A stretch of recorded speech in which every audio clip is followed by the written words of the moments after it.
Ya, mungkin kebanyakan dari kalian pernah ngejawab pertanyaan-pertanyaan tadi.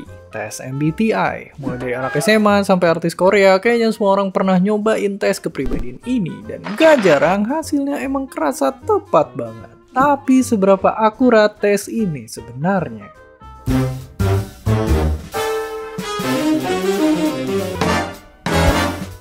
Oke, walaupun populer, ternyata tes ini tuh gak akurat.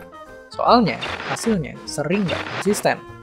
Soalnya yang diukur dalam tes MBTI itu adalah sifat yang gampang berubah, bukan kepribadian kita yang cenderung tetap. Jadi hasil tes kita tuh tergantung kondisi pas kita ngerjain. Mungkin kalian juga pernah nyoba tes ulang dan hasilnya malah ganti. Dan lebih gilanya lagi, sebenarnya tes ini tuh nggak dibuat berdasarkan sains. Ya, ternyata sepasang ibu anak yang bikin tes ini tuh nggak pernah dapat pendidikan psikologi secara formal.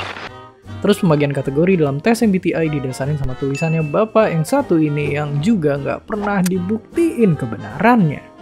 Contohnya, tes ini nganggep pemikir dan perasa tuh kepribadian yang bertolak belakang. Padahal sebenarnya nggak juga. Oke, kalau tes MBTI nggak akurat, kenapa banyak yang ngerasa hasilnya benar-benar menggambarin kepribadiannya? Oke, sekarang coba lihat deskripsi ini. Kemungkinan besar kalian setuju sama pernyataan tadi. Gimana kalau yang ini? Ya, kemungkinan besar kalian juga ngerasa setuju. Oke, tenang. Di sini nggak ada yang peramal atau dukun yang bisa nebak kepribadian kalian. Pernyataan tadi emang sengaja dibikin seolah khusus buat kalian.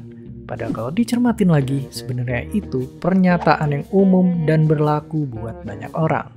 Ini nama kerennya adalah efek Barnum, yang sering juga dipakai dalam astrologi, ramalan, dan kue keberuntungan.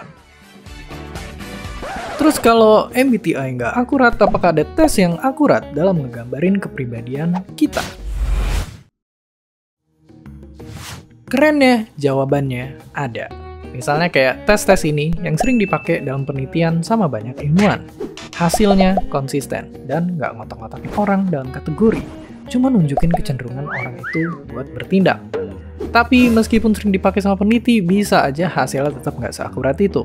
Ada penelitian yang nunjukin kalau pas lagi ngerjain tes kepribadian, kita sering nggak milih jawaban yang emang nunjukin diri kita, tapi jawaban yang kita anggap benar.